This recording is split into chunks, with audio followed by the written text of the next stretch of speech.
Avtar Meher Baba ki jai. Yes. The seven realities: existence, love, sacrifice, renunciation, knowledge, control, and surrender. I give no importance to creed, dogma, caste, or the performance of religious ceremonies and rites, but to the understanding of the following. 1. The only real existence is that of the one and only God, who is the self in every finite self. Number two, the only real love is the love for this infinity God, which arouses an intense longing to see, know, and become one with its truth, God. Number three, the only real sacrifice is that in which, in pursuance of this love, as things, all things, body, mind, position, welfare, and even life itself are sacrificed. Number four, the only real renunciation is that which abandons, even in the midst of worldly duties, all selfish thoughts and desires. Number five, the only real knowledge is the knowledge that God is the inner dweller in good people and in so called bad, in saint and in so called sinner. This knowledge requires you to help all equally as circumstances demand, without expectation of reward. When compelled to take part in a dispute, to act without the slightest trace of enmity or hatred, to try to make others happy with brotherly or sisterly feeling for each one, and to harm no one in thought, word, or deed, not even those who harm you. 6. The only real control is the discipline of senses to abstain from indulgence in low desires, which alone ensures absolute purity of character. Number 7. The only real surrender is that in which poise is undisturbed by any adverse circumstance, and the individual, amidst every kind of hardship, is resigned with perfect calm to the will of God. Avtar Meher Baba ki jai.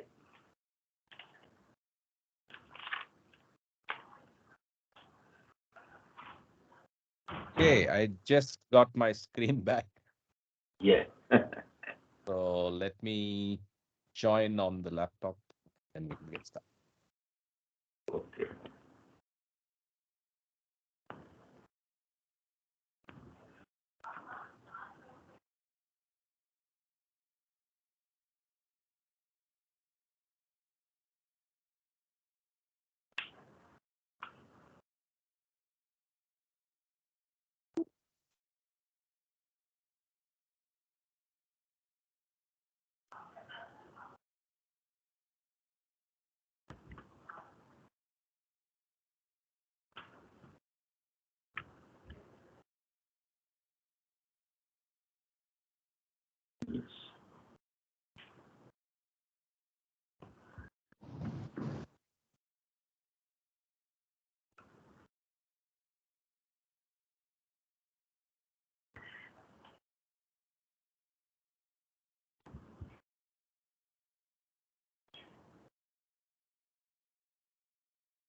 Okay, so I did some work yesterday and uh, I got some of those ideas reread in my in detail, and I think I have summarized it in a slide deck. So we'll start with the slides first. Yeah, Sure, sure. 1 second. Um, mm, mm.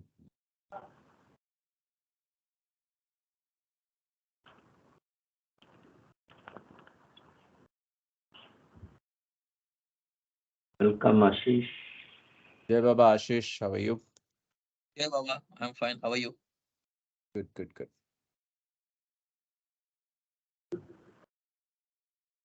So, yeah.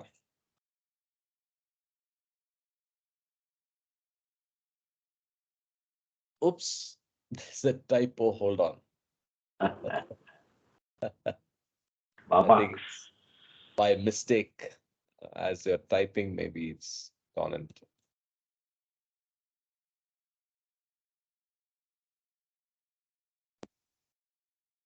Okay, so I think there are multiple things that were all covered in 10 pages, right? So one is the differences between the types of advanced souls as per Meher Baba.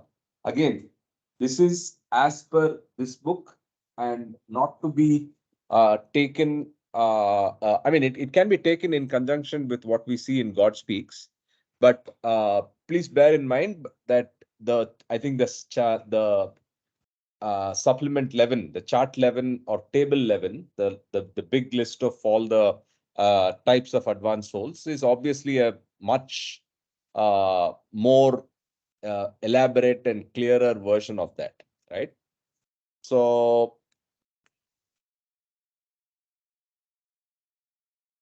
is the screen still visible? Yeah.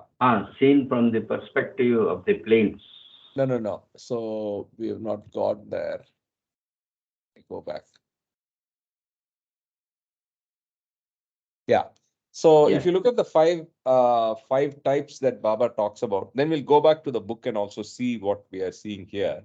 So first is the God merged, which is, for simplicity, we can even say God realized, because that's close to that. Yes. Okay. And that the Sufi term in full actually is Majzub Allah. And at this time, let's keep this word Majzub linked to the root word just. Just is nothing but overpowering quality. Okay. So wherever there is an overpowering quality, and I would rather say lack of consciousness of creation, right? So that is a Majzub. This is a person who has been seen the final fana. He is in the seventh plane, not conscious of creation and also of the lower six planes. He's drowned in God, experiences infinite power, knowledge, and bliss. So I think this, I should say that this is the idea we already had about Majzub, right? Yes. So in our earlier readings, we had already got an idea of Majzub to this level. Now, then he also creates multiple other categories, which are various other levels of advancement on the path. God intoxicated, Mast Allah. God absorbed, Mashgul Allah. God consumed. God communed, Ma Allah. And then God mad, Divane Allah. So let's take one at a time and see what's going on. So the focus of this book is actually God intoxicated, which is Mast Allah. So the Sufi term everywhere has Allah at the end, but you can just call it. I mean, it's more commonly referred directly as the without the Allah term. So must is what Baba used to call them. Then you have permanent. Musts have a permanent enjoyment of divine intoxication. So he compares it to intoxication from drugs or alcohol, but he says that that is temporary, whereas in the God intoxication state, it is permanent. So that's the definitive way of understanding must. And a must can be on any plane 1 through 6. And why 6? Because if he goes to 7, he becomes a Majzub, right? So he is aware of his spiritual status, right? So that's also another thing. And maybe that's how we see some musts helping others, musts doing some spiritual work, and so on and so forth. So these are the key ideas about must. Of course, we have a lot more coming in the next few slides. Then you have God absorbed and Mashgul Allah, which is God absorbed, which is Mashgul Allah. He's a Salik like pilgrim. Now, what's a Salik?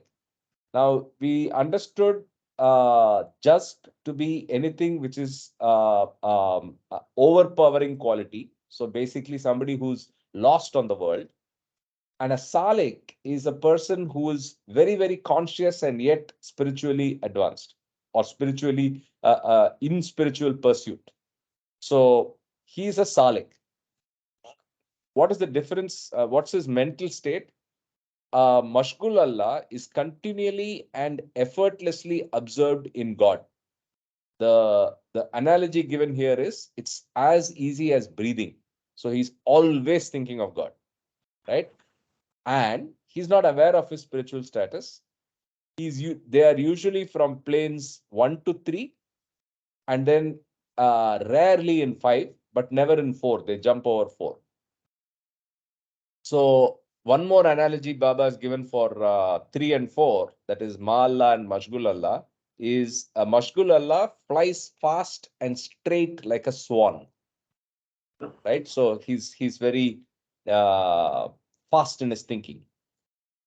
God, yeah.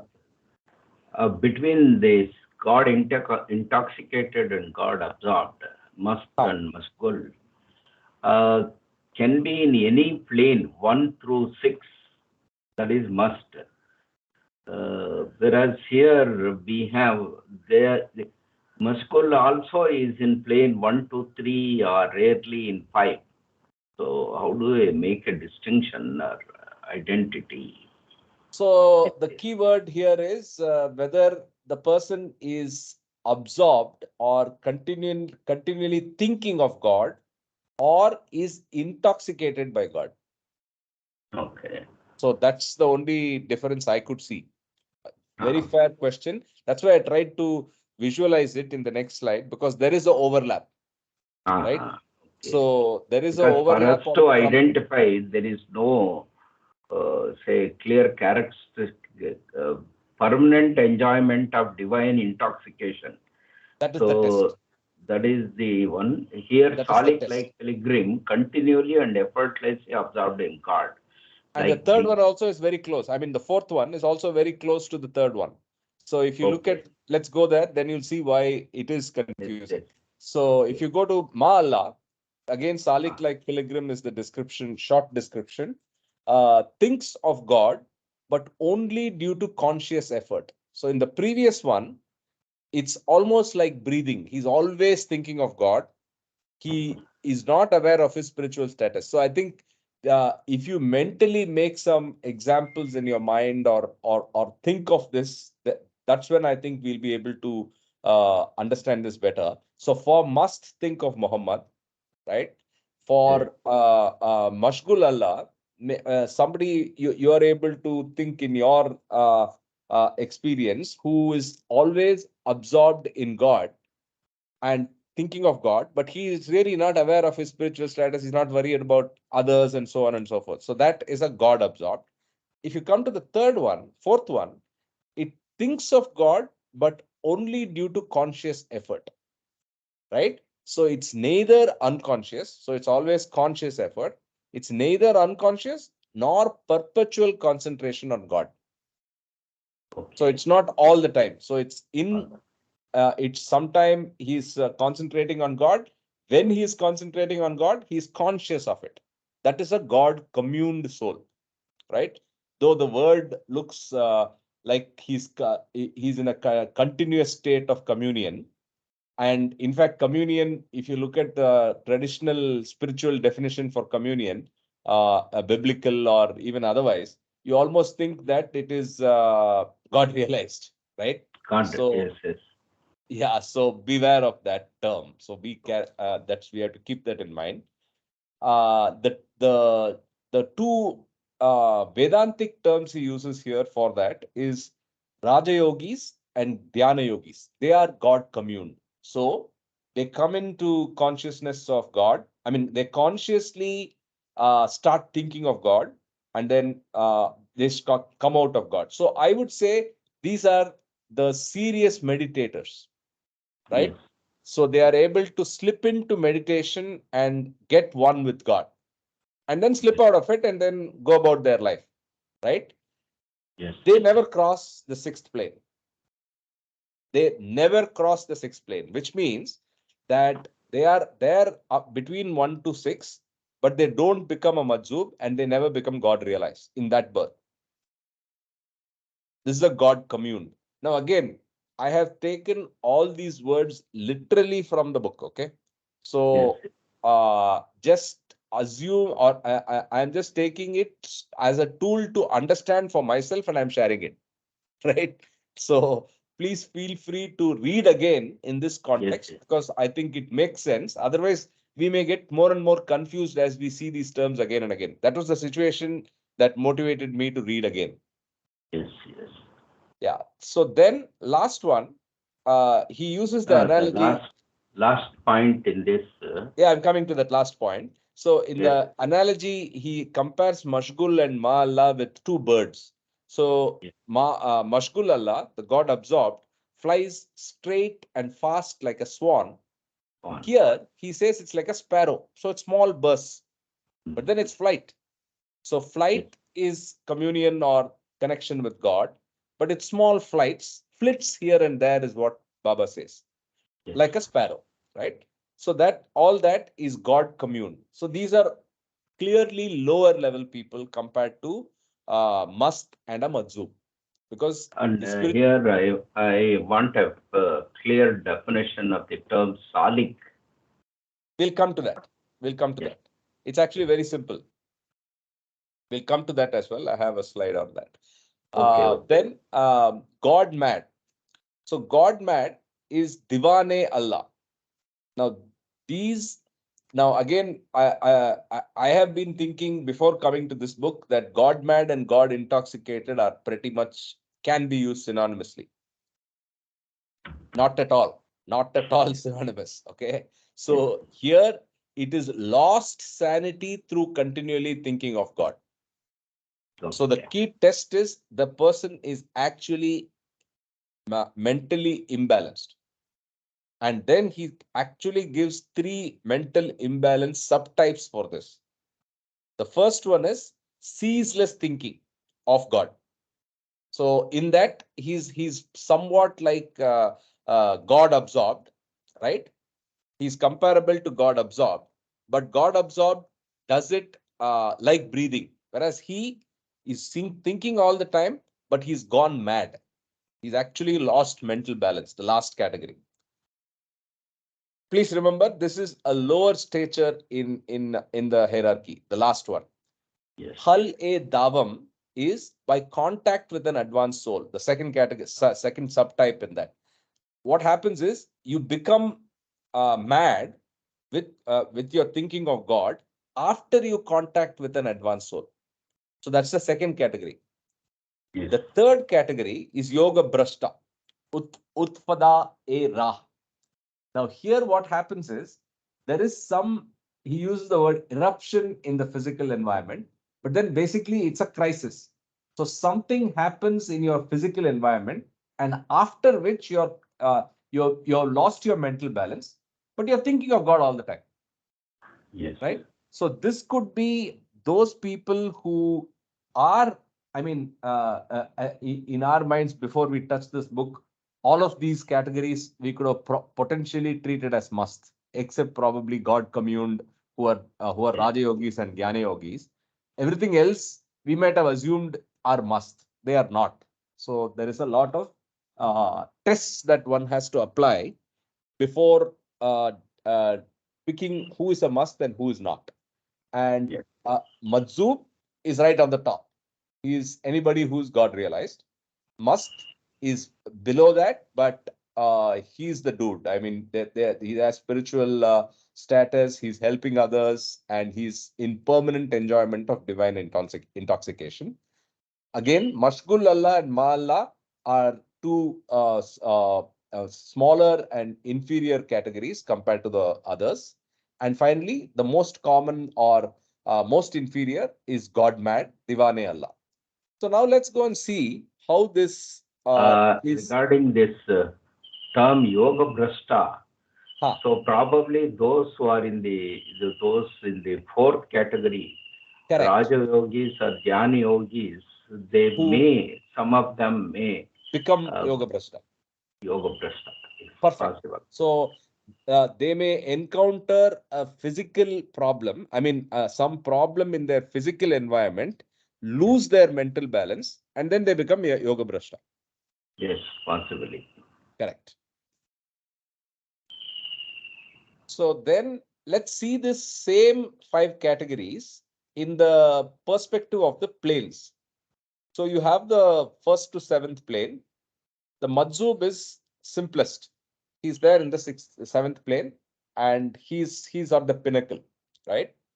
So whereas the Mast is between the first and the sixth plane, the Ma Allah, now what's Ma Allah? Is God absorbed, right? God absorbed. No, God absorbed or God communed? I'm confused. Let me go back. Yes. It is God commune. It's God God. commune. The Raja Yogi. The Raja Okay, Yogi okay. is Okay, that's the okay. comparable, right? So Raja Yogi is this. Mashgul, which is the one that is God absorbed. He doesn't touch the fourth plane. He can be in first to third or in the fifth plane. I think I missed the second arrow. There should be another arrow here, right? Okay, okay. He can also be in the fifth and the sixth plane. That's what it says, right? Yes. Never crosses the sixth. Mashgul, planes 1, 2, 3, and rarely in 5. So it's 4 and 5. So there should be another arrow there. So let's actually fix that right now before I forget.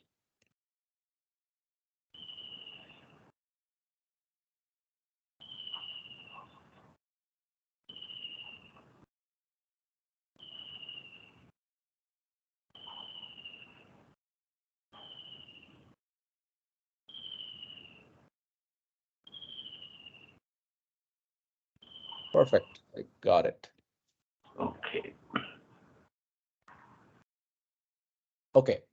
So that is what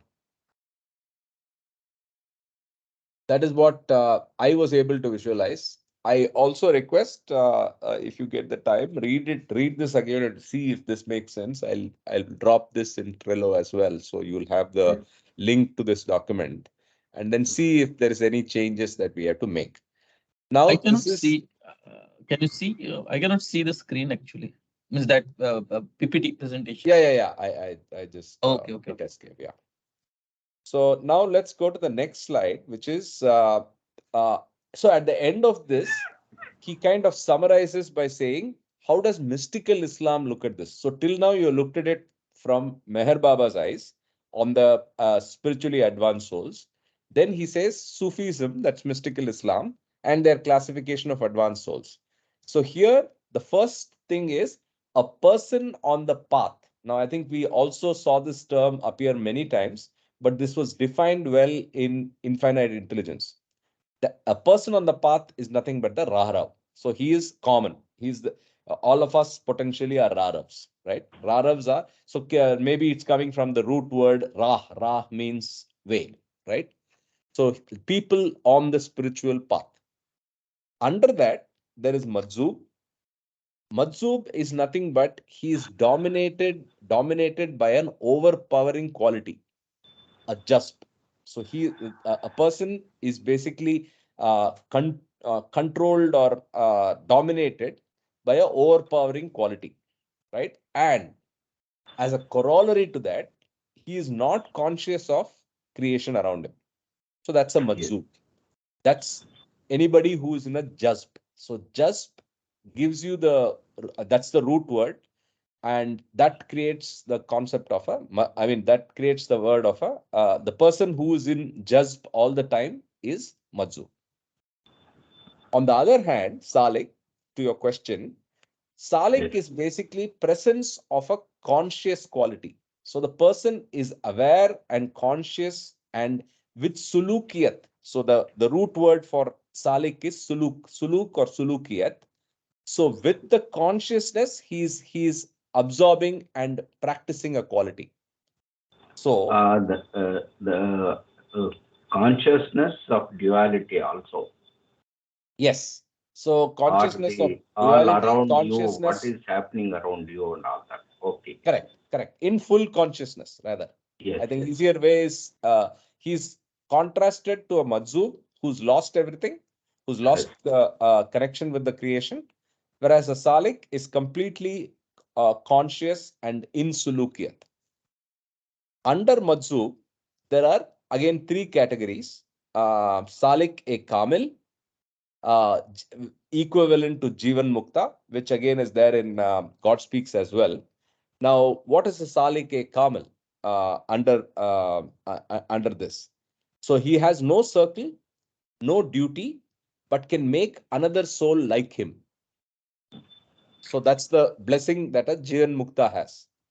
Then you have the Salik a Akmal. A Salik a Akmal has no circle, has duty, but make a few souls like him, right? He can make a few souls like him. So he has no circle. Circle is people around him like a mandali, but he has duty. Duty is universal work. And then he can make a few souls like him. So this is Salik a Akmal. The last one is Salik a Mukammil, which is Kutub, which is perfect master almost. He Yes. has circle, he has duty, but can make as many souls like him because that's like the perfect master. Yes. Kutub is nothing but perfect master. So these are the three categories that we have under this. Now this is just Sufi. This is just informational, right? We are on the journey of Meher Baba and Masts, and this is parallel information given to you, but it helped me understand the word Salik and helped me understand Majzub better, right? Yes. That's all. That's the benefit here. Then he categorizes the musts. So musts are one of the types that we saw in the first slide with the five categories of advanced souls. In that, there are eight types of musts. So now let's see what are the eight types of musts. So the first one, yeah, Before you go there, yeah, this type is in the light of what the others see of us, probably more of that. Whereas the first slide shows what is their inherent, uh, say, being, whether they correct, are correct, already. So this is how I see it. When correct, we correct. see a must, we see them in these categories almost. Perfect, perfect. That's a good, very good distinction. The overall qualities and internal reality of must is what we have seen in the first slide. Now Yes, we are yes, actually seeing how the world will see them. yes, Good way of understanding. yes. So the types are eight. I think we might have come across the word Jalali, Jamali, because Baba used it quite a bit everywhere. So first one is Jalali. He is a hot-tempered one. Firstly, he has also given whether they are common or rare. So Jalali is a fairly common one, right? Second, he's hot-tempered. He is restless. He beats up people, right? And he wears rags and lives in squalor. These are the key points I've taken. There are many more ways to identify a Jalali. I've just taken the key points that will at least help us, because if we keep these in mind, I think our journey for the rest of the book will be nice, Yes, yes, right? They have an affliction for tea and for tobacco. yes, Then Jamali. Jamali is fairly common. So like Jalali, Jamali is fairly common. They are mild tempered. They speak in riddles. So key point is they speak in riddles. So they'll say something which has inner meaning, which we may not understand, and hence wonder why what are they saying. But then they are saying that. And then he constantly makes gestures with his hands. Again, affliction for tea and affliction for tobacco. Then you have Mahbubi. Mahbubi is again a mild-mannered person. This is moderately rare, so it's not very rare, but moderately rare. The key test for a Mahbubi is feminine attire, including bangles and stuff like that. They are very mild-mannered and they talk randomly. They're always cheerful, right? And they have an affliction for pan over and above chai. So I Yes. think the first two categories are what you'll see most often. The other categories are all rare, right? All the other categories are different levels of rareness. Ittefaki is accidentally becomes a must. That's the test. Ittefaq, the word also means accident. So moderately rare I mean, they are moderately rare. They wear a lot of iron on the body, including iron rings, and they keep making sweeping arm movements. If you remember, Baba talked about an umpire or whatever, in that kind of movements they keep making with their arms. So this is not like hand gesture or finger gestures, but more like arm movements. Of course, there's more detail in each of them. I've just taken the gist, which will help us identify and remember these ideas, yeah, mentally, right? But then he has gone to detail as to how they sit, where they stay, how much they sleep, depending on the categories, right? So just so that when you go back, you may see all of that.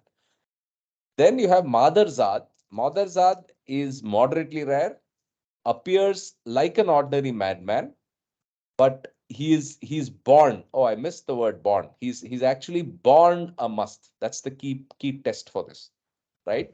Or From birth, he is a must. yes. He's generally naked and very restless. They have very odd taste in food, including raw flesh. They eat raw flesh, right? Then you have type 6, type 7, and type 8, which are uh, much more rarer. And Baba has not even given a name for these.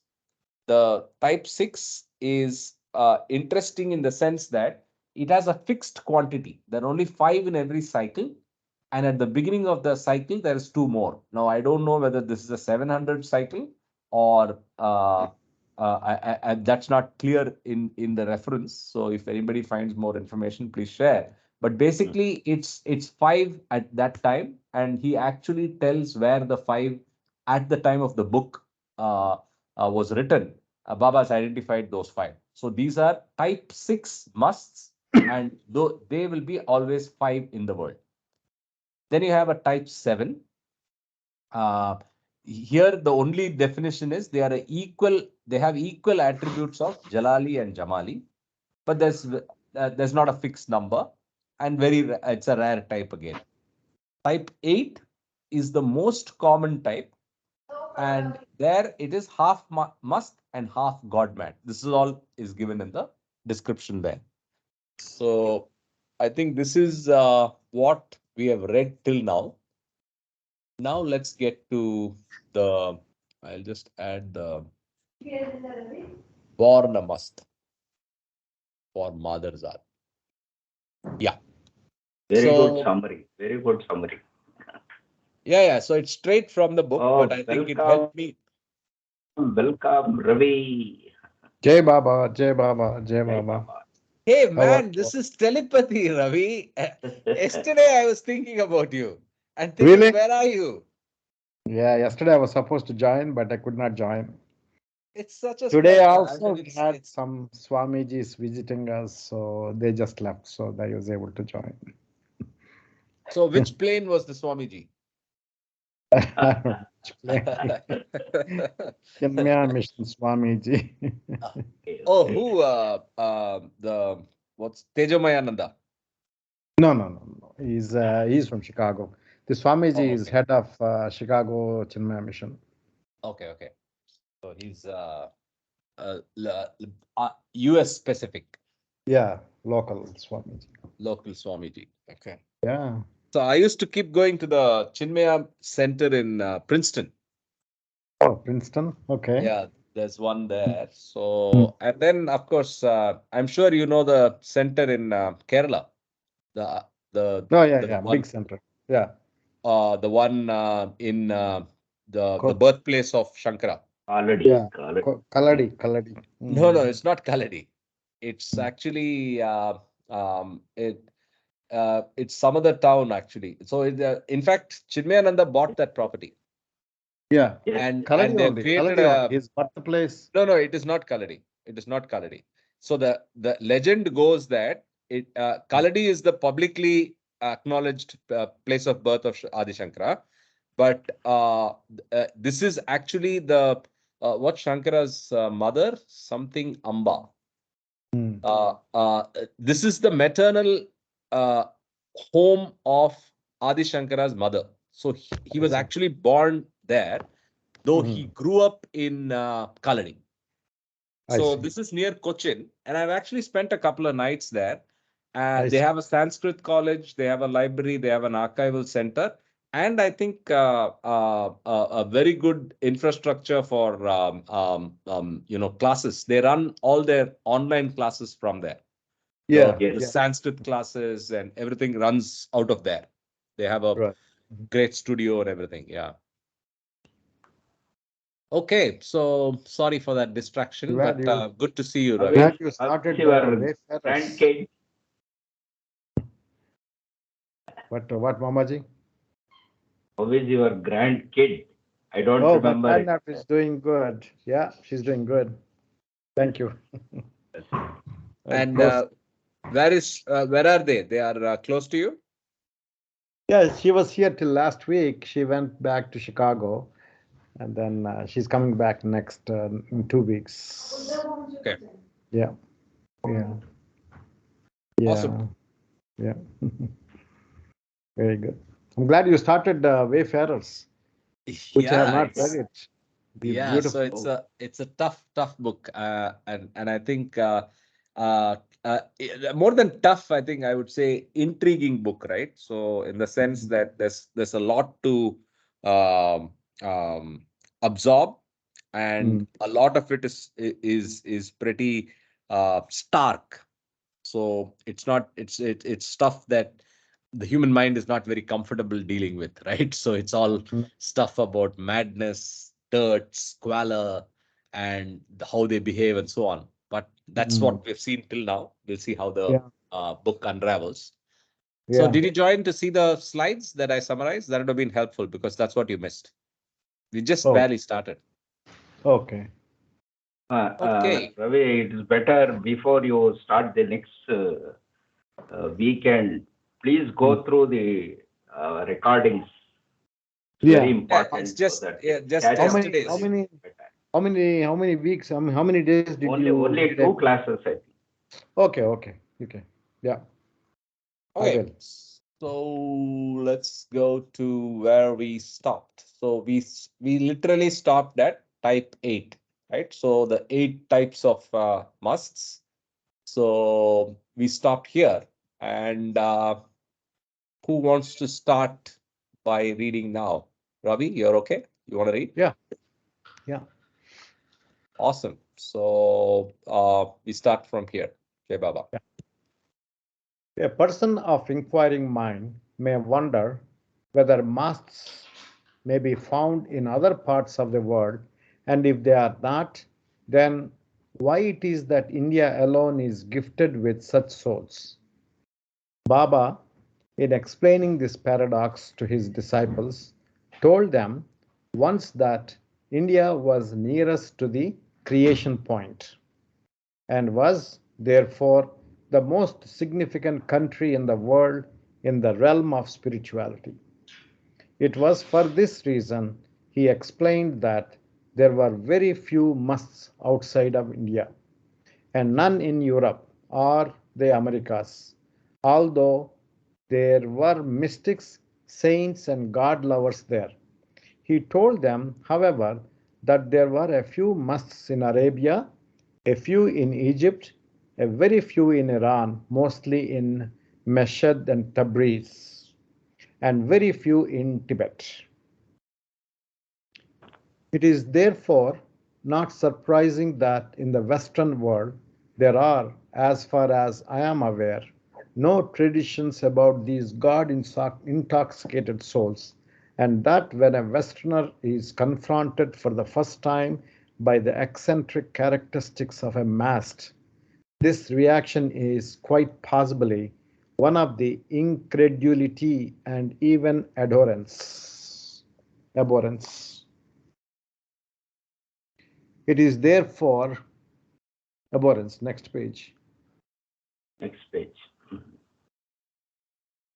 Are these ragged and eccentric men and women spiritually advanced who pass their lives in filth and squalor, who talk nonsense, who often roam about naked, who may abuse others and strike them, who do no worldly work, who smoke, drink tea, and chew pan and tobacco in unnatural quantities, who have, it seems, perverted tastes in anything and everything? Are we to believe that these people are closer to God than intelligent, cultured, civilized, normal men and women? So I have a question. So Baba, when he visited America, he contacted that Indian, right, in New Mexico, Albuquerque. Albuquerque. Yeah, that's an And agent. also, he's an agent. Agent means higher plane, right? Correct, but not must. Oh, I see. So They must, can be normal. in the course of yesterday's learning, we have learned Uh-huh. that it's a very, very specific type of soul, very, very specific type of soul, who's basically, as the word suggests, intoxicated, and it's continuous intoxication with God. So it's very much like drugs or alcohol induced intoxication. But then the objective of the intoxication here is God, and second, God it's permanent. is So it's not permanent. reversible. So he's in that state all the time. So that's the test. And I think obviously I'm sure in the Albuquerque example, Baba used the word agent. Agent, yeah. Agent. My agent means higher planes, right? Persons in the higher planes, or Uh, angels, doing or doing his work. So yeah, must be in the higher planes. yeah. And then So in New York, Baba went on a taxi through the prison. It's called Sing Sing prison. And Baba okay. mentioned that his agent is there in the prison. Oh, okay. Sing Sing prison In New York. in New York. Interesting. And also in Europe, he met in Italy. This man, the Baba sat in a outside restaurants, right? They put the chairs outside. It's somewhere in Italy, Rome or somewhere, or Milan. And then Baba waited there. This man in a topless car was going around, and Baba said, he is my agent. Hmm. Yeah, I also heard about it. It's in Italy, I think. He came with all suit and all, with like a very Right, high class man. He came with a suitcase. He just correct. came. They just saw each other and he just left. Left. So then Mandali was asking them like, who was he? Then he said, Baba said like he was my agent. Yeah, Something. Yeah, yeah. yeah. And one more example I remember very well in Switzerland. The Mandali wanted to take a boat ride, and Baba said, yes, let's go. And then they sat in this boat. Uh, and then this man who is a road worker with all the boots and other paraphernalia comes and sits opposite to Baba. And then he was resting. And then after half an hour, the boat stops somewhere, and this man gets up and goes. And before he's stepping out, he looks at Baba with a thankful feeling and goes away. And then Baba tells him that he is in the fifth plane. He is married and he's his agent. His children and wife do not even know that he is in the fifth plane doing my work. And he's a construction worker in Switzerland. Wow. I thought that was very interesting example. Yeah. It's there in the Lord Meher. It's there in Lord. So he's conscious. He's like any other constructor worker, but doing work, not married, children, wife, leading a normal life, yet not letting them know about his inner work. Yes. Very interesting So, with that. so But it could every be time, that. Just like Yeah, go ahead, Ravi. Ashish. But every time do agent knows he's the agent. Means one place I read like that Baba puts the curtain sometimes to the this kind of like the lovers, and through that lover Baba like do their his work, but he puts the curtain so that agent also doesn't know he's the agent. Means I don't know how much true it is. Sometimes he puts for his mandali, Bhav Kalchari, when Bhav Kalchari was giving talk, somebody asked him, do you know are you a what is it called, circle member? Bhavji said, I don't know. And then we were talking, and then the way you are with Baba, you must be a circle member. Do you know what you represent? He said, I don't know. I don't know whether I'm circle member. Baba never told me I'm a circle member. If I am the circle member, I don't even know what I'm representing. I don't know. That was the answer given by Bhav Kalchari. Maybe that is the true only for the mandali then. That statement, like putting the Probably, curtains. Yeah, yeah. yeah. And Baba said he was like a John, right? Just like John was Christ, Bhav Kalchari was for Baba. And how Peter was Christ, Urich was to Baba. They were playing that roles. That's Baba said. But they never reveal, they don't know that what they did. I think in my 2 cents opinion, this Mandali, Baba insisted very much to be obedient to Baba. Whatever he says, irrespective of what they were thinking, to just do Baba's work, Baba's order. That process probably he gets the work done. Baba gets the work, their job also. That's what I was thinking, even though I did not read about this, but this is what I was thinking. Jai But to your Baba. question, I think if you are a Baba lover, then obviously there might be examples of you doing something with a curtain, and you're actually doing Baba's work, right? That's a given because he's operating the universe, so he may get things done through literally anybody. But I think an agent, from the looks of it, at least what we have read and heard, is a very targeted and specific post, and there are responsibilities. So I would assume that a person would know if he is one, and obviously he's responsible to carry out those functions within that hierarchy. But good question. That's I mean, good something to think about. Think Yes. about. Yeah. Yeah. Yeah. Okay. So let's continue. Um, you want to continue? Do you want to rotate? Yeah. Show me the.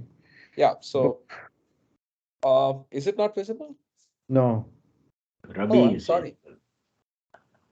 I'm sorry. I don't know how that happened. KB. So we can Oh, start with no. Yeah.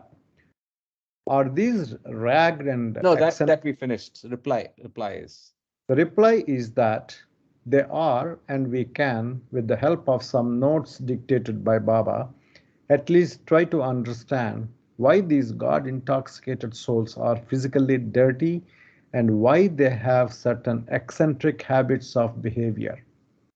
I propose to quote Baba's words almost exactly as they were originally dictated, for they could hardly be more succinct. Standards of good and bad are established according to contemporary standards that may vary with time and circumstance. In spirituality, very often what is understood to be good by the masses is, from the spiritual point of view, bad. And what is understood as bad by masses is often good from the spiritual point of view. For example, robbery is bad by general standards. But if one robs to help some starving mother who has just given birth to a child, it is good. Also, by general standard, beating others is bad. But if you beat someone with the motive of correcting his life and do so without malice and without anger, this beating is a blessed virtue. From general standard of society, religion, health, morality, and so forth, cleanliness of the body and mind are indispensable. It is, however, very easy to keep the body clean, but cleanliness of mind is very difficult indeed. The more one gets attached to body cleanliness for merely selfish reasons, the less are the chances of having a clean mind. If, however, one is given up wholly to mental cleanliness, which means becoming free from now low, selfish, impure desires and thoughts of lust, greed, anger, backbiting, etc., the less is one's mind attached to bodily needs and bodily cleanliness. All this applies to ordinary persons. Now, of the five types, God merged, God intoxicated, God absorbed, God communed, and God mad, the God absorbed and God communed can more or less keep their bodies clean. Their minds are almost automatically clean due to their being absorbed in God or in communion with God. But the God mad, the God intoxicated, and the God merged all invariably have dirty bodies, live in dirty surroundings, and may have dirty physical habits. A God mad has a clean, pure mind. A God intoxicated has a mind but no thoughts, for his mind is simply enjoying the intoxicated state. A God merged has no mind, he is fully merged in God. So, in these three cases, their mental cleanliness and purity cannot be questioned. Now, why should their bodies and environments be dirty? You will find that the majority of ordinary mad people have very little consciousness of their bodies.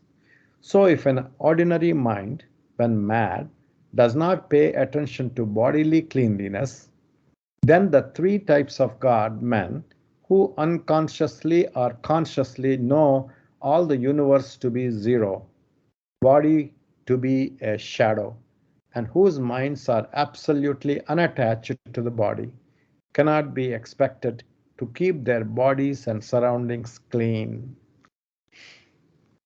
When the mind does not pay attention to the body naturally, automatically survives and looks after itself.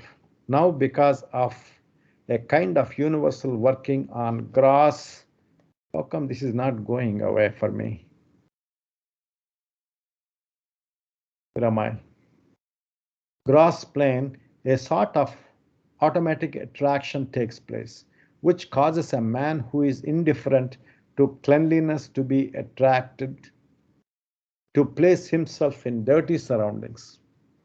He does not purposely choose an unclean place, but tends to gravitate towards it, for he is himself quite indifferent either to cleanliness or to dirt on the physical plane. For those who are God mad, God intoxicated, or God merged, this dirtiness does not affect their health because the mind is not attached to the body. For these souls, good or bad, cleanliness or dirt, a palace or a hut, a spotless avenue or a filthy gutter are all the same, and they are driven into any of these places according to circumstance. It is natural for a mast to have a dirty body, and it is natural for him to be driven to dirty surroundings. But if the devotee of a mast happens to give him comfort and cleanliness, he takes it because it is forced on him, but he is quite indifferent in it. In these three types also, greed, anger, avarice, and lust do not exist, since the minds of the God mad and God intoxicated are always turned towards the God, and the God merged has no mind. Their bodily actions are not under their control. They are indifferent to everything, so that their actions are either indifferently controlled or are controlled by God. Whatever they do, whether it be called good or bad from worldly standards, it has no selfish motive or personal deliberation. So if these persons laugh or cry, seem happy, are more morose, careless others or beat them, they are not conscious of what they do or of how they behave. Nevertheless, their doing acts in anger helps those on whom his unconscious anger is spent, because their selfless anger destroys the anger sanskaras of the recipient.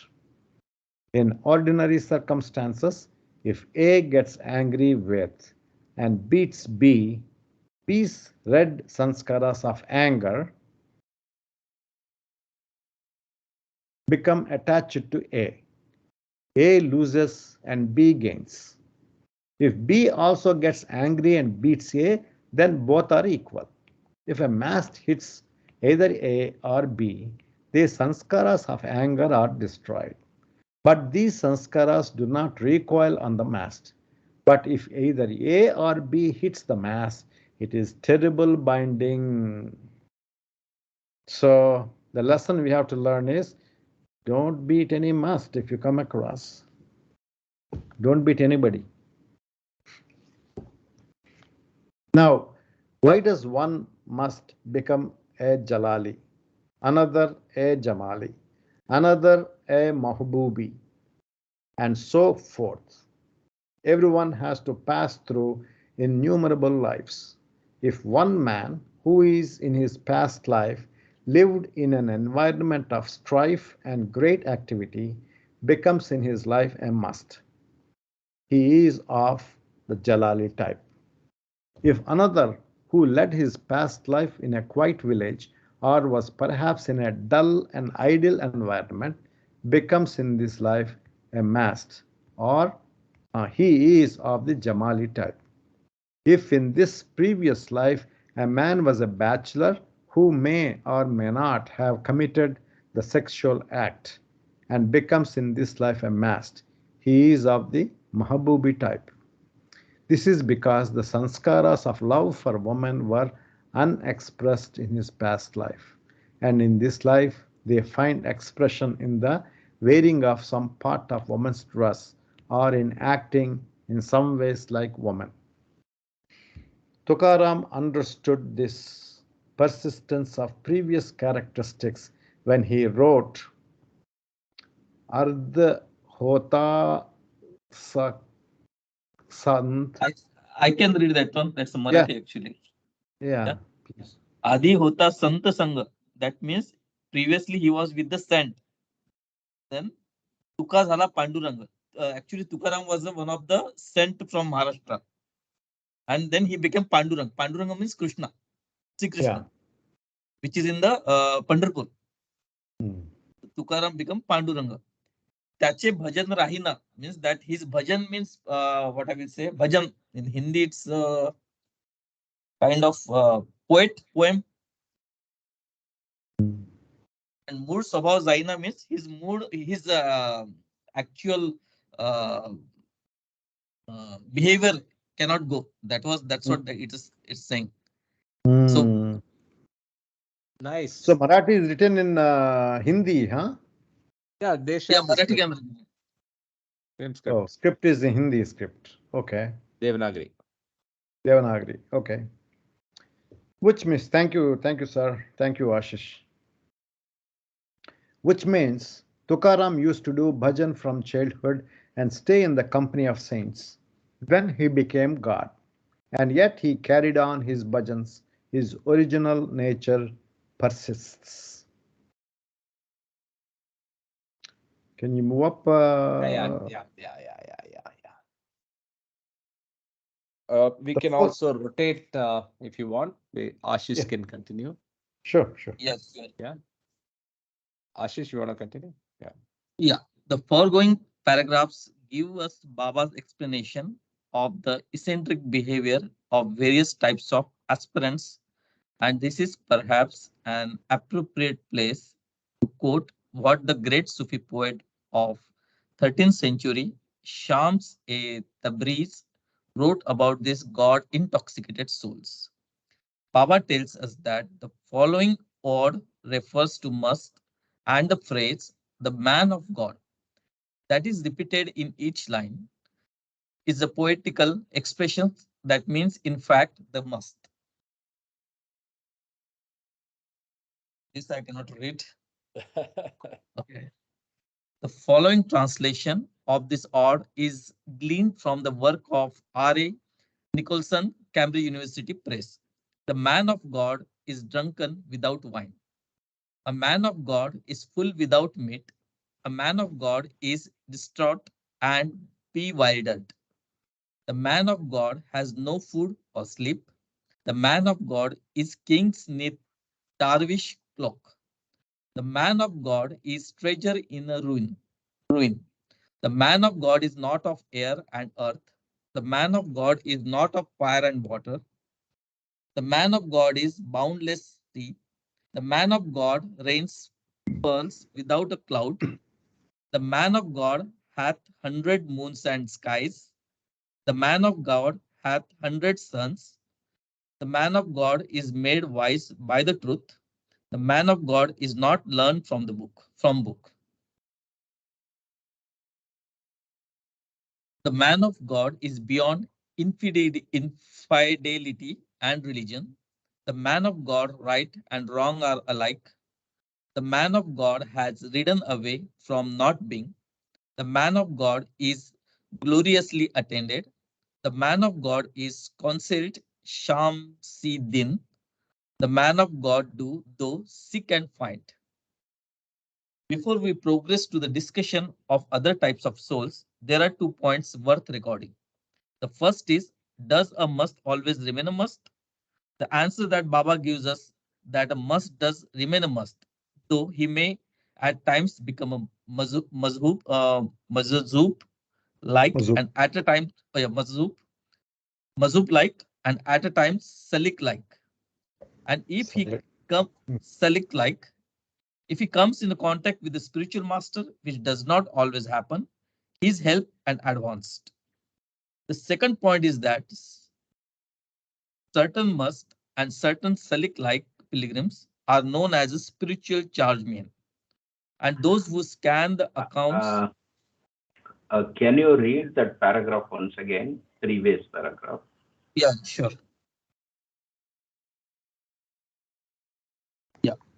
Before we progress to the discussion of other types of souls, there are 2 points worth recording.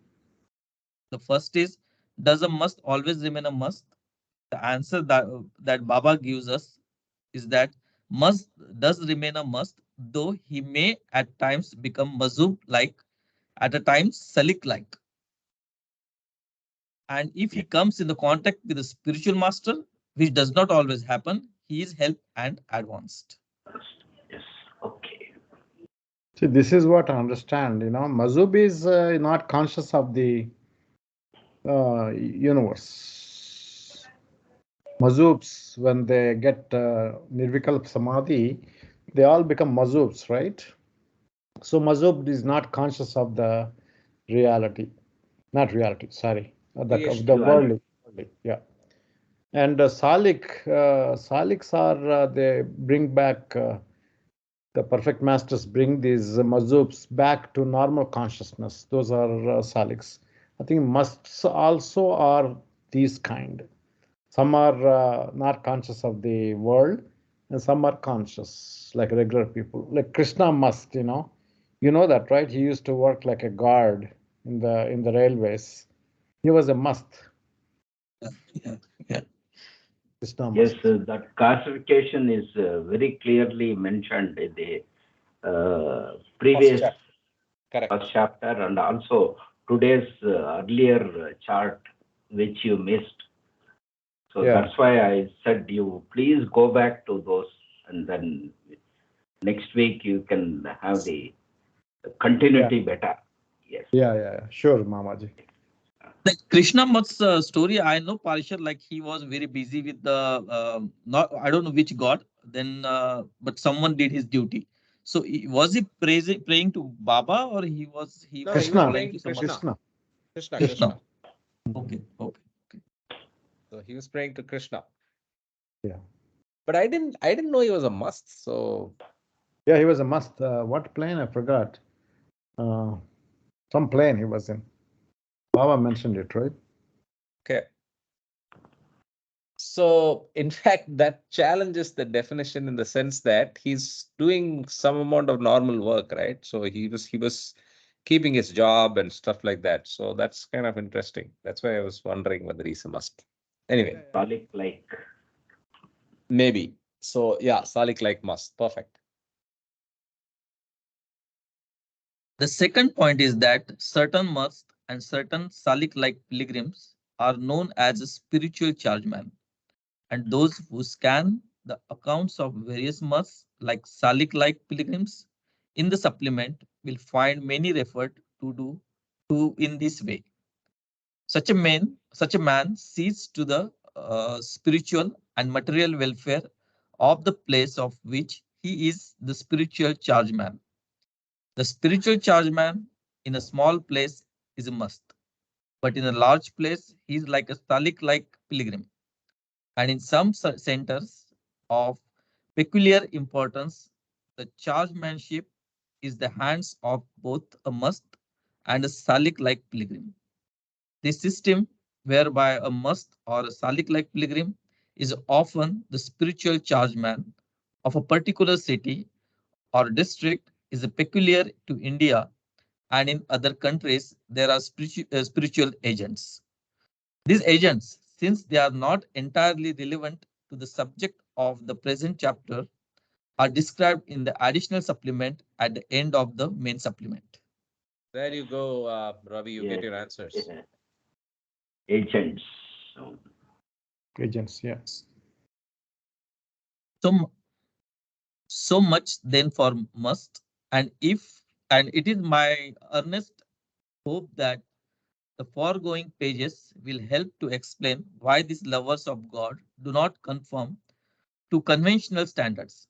Those of Baba's disciples who know Sufi and Vedantic literature say that his explanation in his chapter of the different type of must is something quite new that has, as far as they know, never been revealed before by an authoritative spiritual teacher. As such, therefore, it does two things. It helps us to read with sympathy and understanding much that follows in this volume. And secondly, by its new approach, it has something of the freshness of a Himalayan down that lights up the summits of a new revelation. Be- Before closing this chapter, I propose to take the opportunity of introducing some new terms that may be easier to understand if I describe. The history of their origin. These terms were born at the time when the prodigious numbers of Baba's contacts with souls of all types were being sorted into their present form. That now constitutes the supplement at the back of this volume. It has already been made clear that the greater part of Baba's work has been with God-intoxicated souls, but in the course of his work, he has contacted many thousands of other types of aspirant. Of these, by far the greatest numbers were ordinary fakir or sadhus, and this class of aspirant is so well known that no additional explanation was thought necessary. But there have been other types of souls to greater or lesser degree advance on the path who were either God absorbed or God communed. That is, were Salik like pilgrims. Now it was felt that these terms God absorbed and God communed and the Sufi equivalent Salik like pilgrim, although they classified the manner of an aspirant approach to God, were in some way not suitable for use in the supplement because they gave no idea of the stage of development of aspirant on the spiritual path. It was there It was therefore thought better to create, under Baba's guidance, some quite new terms that did not take into account the distinction between God absorbed and God communed. Though these distinctions are none the less real for all that.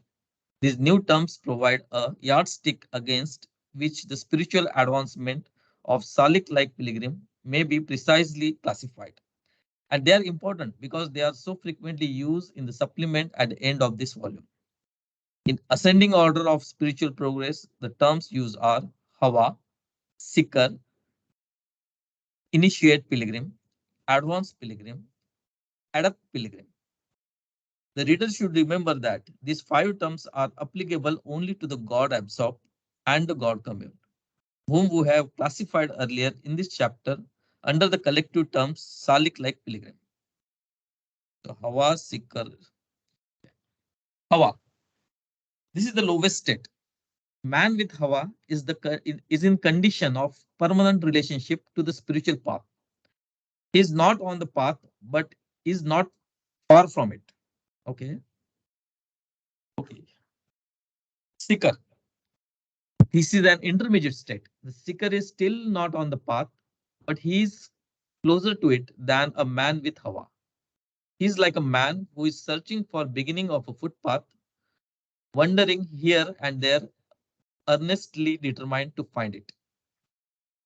Intimate pilgrim. He is a man on the first plane. Yeah, sorry. Initiate pilgrim. He is a man on the first plane, between the first plane and second, or on the second plane. Advanced pilgrim. He is a man on the third plane, between the third plane and the fourth, or on the fourth plane. Adapt pilgrim. He is a man on the fifth plane, between the fifth plane and the sixth, or on the sixth plane. We begin this chapter by describing advanced souls according to their relationship to or their ways of approach to God, and having divided them into five types. We then discussed a few relevant Sufi terms and finally expanded this subject in a detailed way that gave the strongest emphasis to a classification and description of God-intoxicated souls. I believe that the various classification that Baba has given us, and particularly his justification of strange ways of must, may help to neutralize the toxins of doubt and skepticism in the mind of those who preserve with their latter pages in this book. In the case of established devotee of Baba, I hope that this chapter may make the rest of the book mean more to them. For though none of us can fathom the ultimate spiritual depths of Baba's immoral work with God-intoxicated soul, we can at least immortal work. Immortal work with the God-intoxicated souls, we can at least plunge a little below the surface and try to sense something if it is momentous significance. Okay. That ends chapter 1. So what we have learned in chapter 1 is all the types. So he's setting the stage. We have understood the 8 types of musts. Under the God absorbed and God communed, he has further categorized them as 5 people. What are they? Hawa, Seeker, Initiate Pilgrim, Adept Pilgrim, and one more. Just go back. Yeah. Okay. Initiate. Hawa, Seeker, Initiate, Advanced, and Adept. Okay. But then this is, again, I think we may do well to go back to our chart real quickly and re-understand how these are connected. 1 second. And also, if possible, you can use these terminologies in the chart also. Yeah, we can add it. Yes.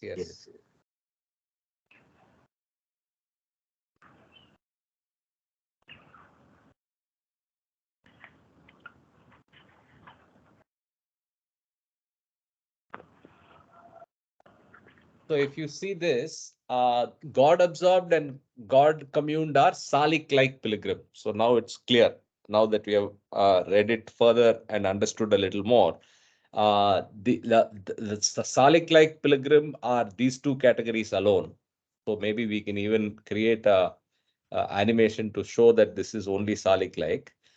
Under these two categories alone are those five. So those Yes. five will appear under these two, right? He has not been specific whether they are God absorbed or God communed. So I think the other three are clearly different.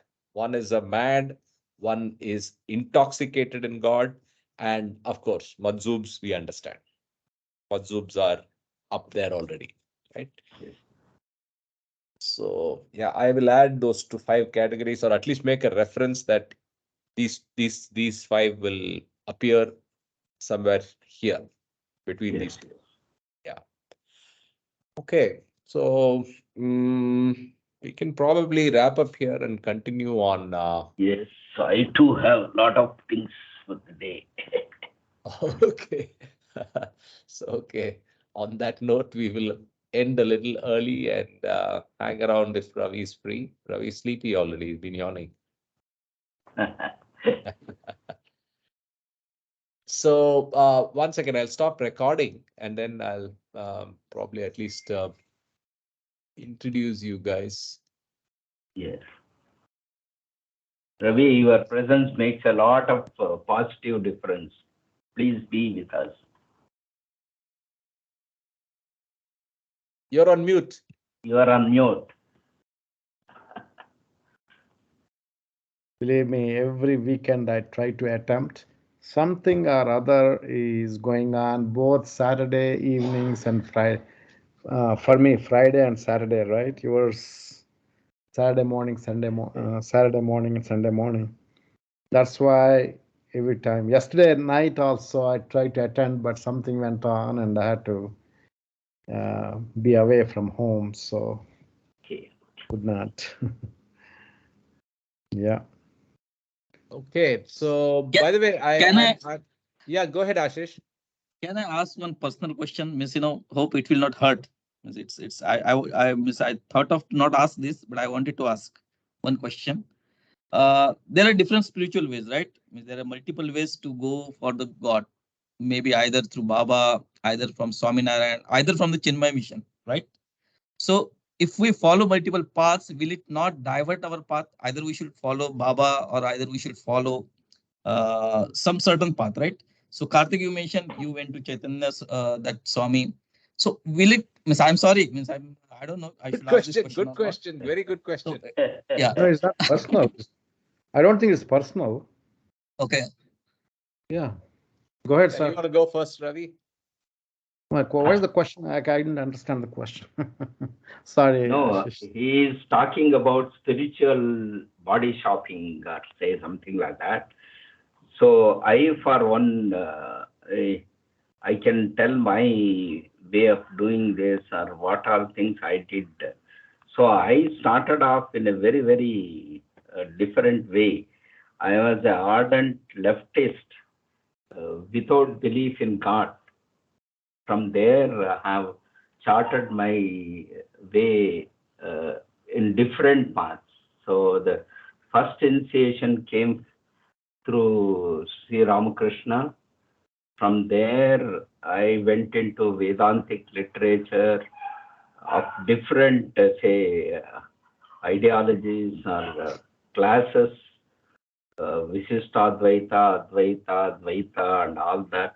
And then I had contact with so many associations like Chinmaya and other things.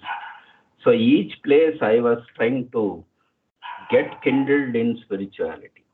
So it was not either negating the other and going further into another field or things like that. Each the association I had gave me a further impetus or the step ahead. So that's why I look at. So there is no reason one should think that body shopping or things like spiritual shopping is So definitely it's not a, wrong or I will say it's not a, anything. sorry, But it's not a body the shopping, but no, no, actually we no. should follow only one path. No. Yes, yes. That one path comes to you at some stage. When you're ready. As I feel now, I have come to a stage where I feel Baba is the source. He made me wander around and then come to him and then stick to him. So that is, each individual soul has its own journey. So only thing is, as long as we are spiritually directed and each step we take something positive and go ahead, move ahead, then it is all right. If you try to say make comparisons and then make judgmental decisions on each way of things, then it will be difficult because we are nobody to judge. So that is how I look at it, and I have progressed through all these different avenues. Jai Baba. Good long answer. I have a very short answer. The answer is, I think it depends on when you ask the question. So if you are asking the question in general, right? You can go to, nobody can stop anybody from having multiple attempts or multiple masters, multiple paths, right? But after you come to Baba, I think just read highest of the high. Read his messages where he says, "Don't waste your time anywhere else." So after you come to Baba, obviously you're better off not going and confusing yourself. Confusing, I'm using uh, purposefully, because quite of the terms, ideas, and concepts that Baba has clearly elucidated in his books are divergent or at least tangential to many other concepts elsewhere. So we are better off just sticking to one and being happy, right, and making progress. The best analogy I can think of is when you want water, you're trying to dig wells, right? So would you dig wells in 20 places?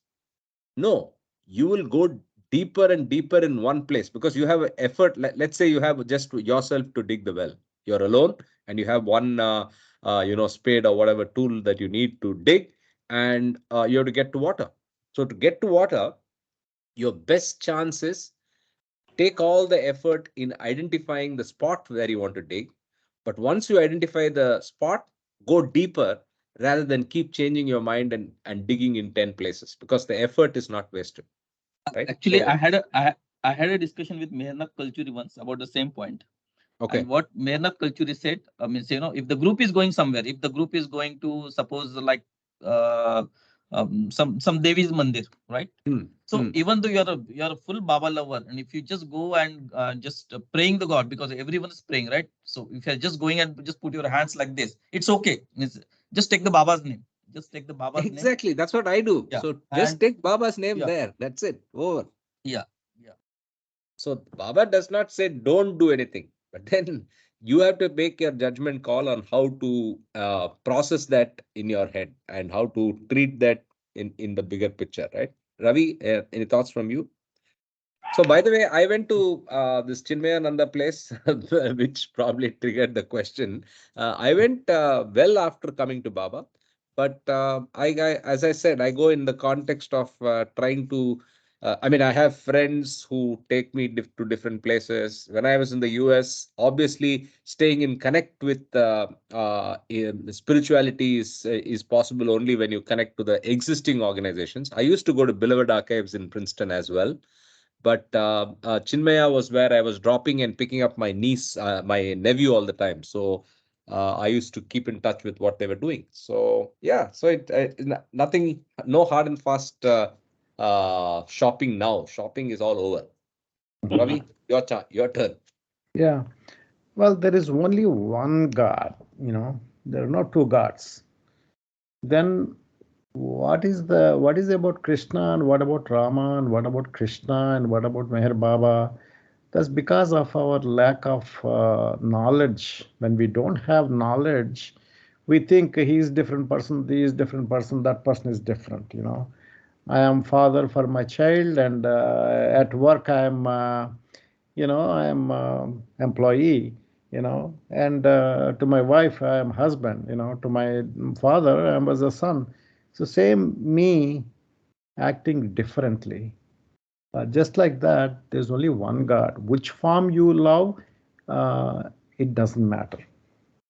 But one advantage of if you are in love with Meher Baba, the advantage is Meher Baba, we have a lot of information about Meher Baba. All this information we are reading these books, there's only to strengthen our love for Baba. What are we going to do about must? We are reading this Wayfarers. So what? If some Krishna must is must, so what? How does it matter to me? It's because our love for Baba, we are trying to read and understand all these things. So it doesn't matter whom you love, but there is certainly a lot of advantage if you are a Baba lover. But now I read Bhagavad Gita along with my brothers and sisters. We are reading Bhagavad Gita. There's a lot of information. After reading Baba books, the Bhagavad Gita slokas make a lot of sense to me now, and that helps me a lot of this information. So it doesn't matter whether you read Bhagavad Gita, whether you go to Chinmaya Mission, whether you go to Allah, Mosque, or something like that. You love God. That is the matter. That's the most important. Nothing matters. What did Baba say? Nothing matters except your love for Baba. So keep on loving Baba. That's all we need to do. Strengthen our love for Baba. That's all. Awesome. Awesome. Very good. I hope you got your answers, Ashish. Yeah, yeah, yeah. It's very good. Very good answer. Okay. So with that,